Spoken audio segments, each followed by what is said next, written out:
industry has been in denial, but in recent times, some industries have owned some players in the industry have owned I see Total is now changing its name to Total Energies, which is essentially that they're diversifying into more cleaner energy sources. So I think that it's good that a lot of oil companies are thinking in that direction and begin to diversify. But I think that generally there is a need for a strong industry move beyond diversification in terms of energy sources. I think there are cleaner and better energy sources today that can have much more positive impact on climate that we should focus on. But I think that the reality is it's going to take a lot of oil producing companies time to move away and get into this new reality. Unfortunately, the challenge that we face is that climate change is upon us. The effects of climate change, we're seeing extreme weather conditions. We are seeing a lot of situations that doesn't give us time for the oil companies to take their time. So unfortunately, they have lost a lot of time and they need to move faster for the sake of humanity.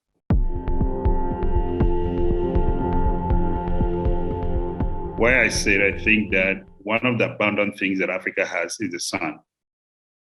Majority of Africa gets pretty, I was just in Lusaka last week and it was extremely hot like Ghana, sort of getting to the 35 degrees level, though without humidity. So I think that what is crucial for us is for Africa, the energy sources I think that will be good for Africa is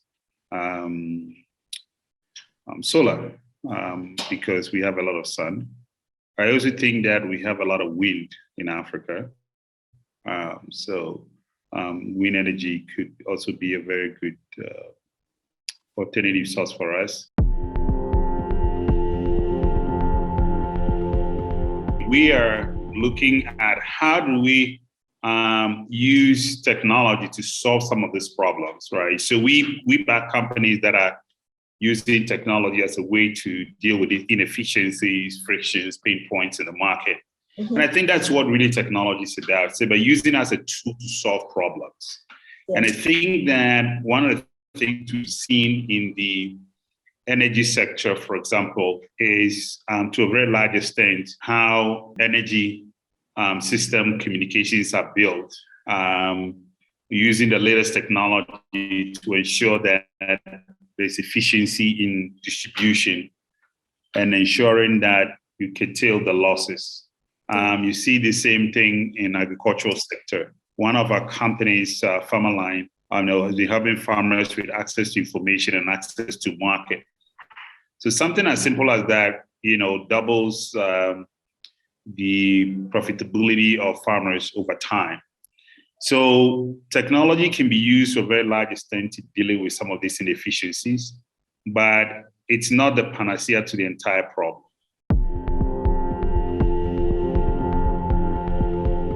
To a very large extent, I think that we need to improve on eliminate corruption entirely, I think. But we need to minimize it significantly. And most importantly, minimize its effects on economic growth. So for example, one of the main effects of corruption is capital flight. So when somebody, wrongly amasses wealth, the wealth is taken out of the country or the continent. So what that really means is that the capital flight has much more grievous effect on the economy than you would think.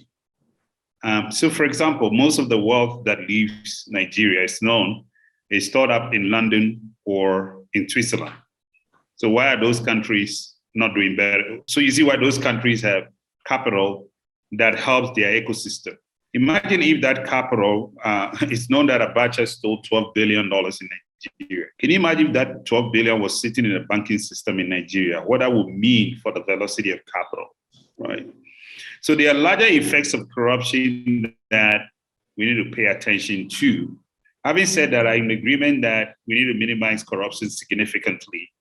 And that is something that is going to take strong political will. More and more countries adopt technology. It has the ability to minimize corruption. So, for example, we all know that the port system in Ghana has a lot of loopholes. You import a car, and there's a discretion by the immigration officer on how much levy you have to pay, because that whole system is a little bit shrouded in secrecy, so to speak.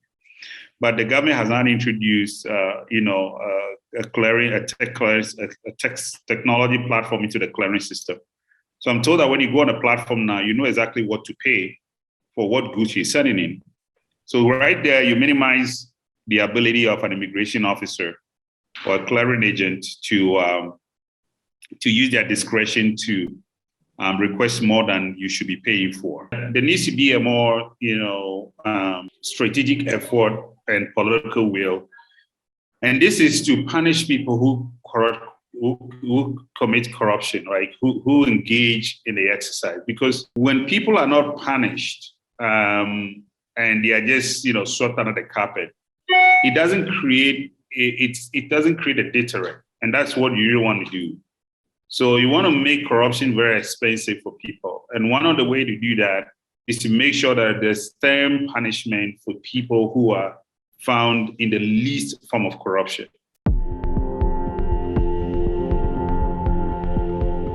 Education is the bedrock of economic growth and self-growth, right? If you want to grow your country, you got to invest in education, and you got to create a system for people to have access to quality and good education over time. Some countries are really pushing strong on this, whilst others are not. I think generally the cost of education is also becoming a factor. And this is where the push towards technology would have been an ideal scenario. Because today you can access a lot of educational resources online.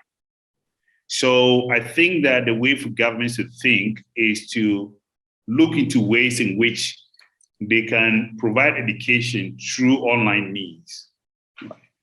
For example, in our portfolio, we have a company called eCampus. And eCampus is all about taking education online and then giving people access to quality education no matter where they are. And they don't have to be in a physical structure to gain access to top-notch materials and educational resources. And I think these are some of the platforms that African governments should adopt to provide the level of education that is needed to their citizenry. Because if the citizenry are not educated, they cannot contribute to economic growth. And you'll be having issues over time. The interesting and important thing is that Africa's majority of Africa's population is youthful. 70% below 25 years.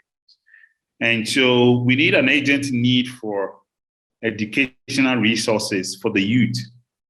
And building schools are important, building physical infrastructure is important, but it's going to take time. And the resources for doing that are pretty high. So going electronic, in my view, is the way to do it, and to do it faster to meet the current demand, pent-up demand that is there. The new narrative in Africa is really about technology becoming the digital economy being empowered by technology companies that are creating new platforms that create growth, that really empowers the youth, empowers the larger population. And I think that you are just seeing a tip of the iceberg. We're going to see the digital economy become the predominant economy in Africa over this century. And I really believe, and we strongly believe at Chanzo Capital, that this is how Africa is going to dominate the 21st century marketplace, because it has the technology entrepreneurs that are coming from the youthful population. And these entrepreneurs are providing services to a growing market in Africa. As you know, the common market in Africa is estimated now at $3 trillion. That market is going to grow over the next 2 decades and in this century. So there's going to be a big enough market for the entrepreneurs to provide services to. And as you also know, there's a growing middle class in Africa that is estimated to get to 60% by 2060. And the middle class consumes technology. So for me, the big message is that data is a new oil, in the sense that technology or the digital economy is going to be the predominant economy for Africa in the 21st century. And part of the reason that Africa has an advantage is that we are pretty much doing all this from a fresh slate, from a clean slate, right? So we don't have any legacies in the technology space that we have to deal with, as opposed to the developed world where they have a lot of legacy to deal with. So in the developed world, legacy is an issue you have to deal with. So moving to new technology is not as easy as you find in the developing world. And that's one reason why we're going to have a strong advantage in this 21st century.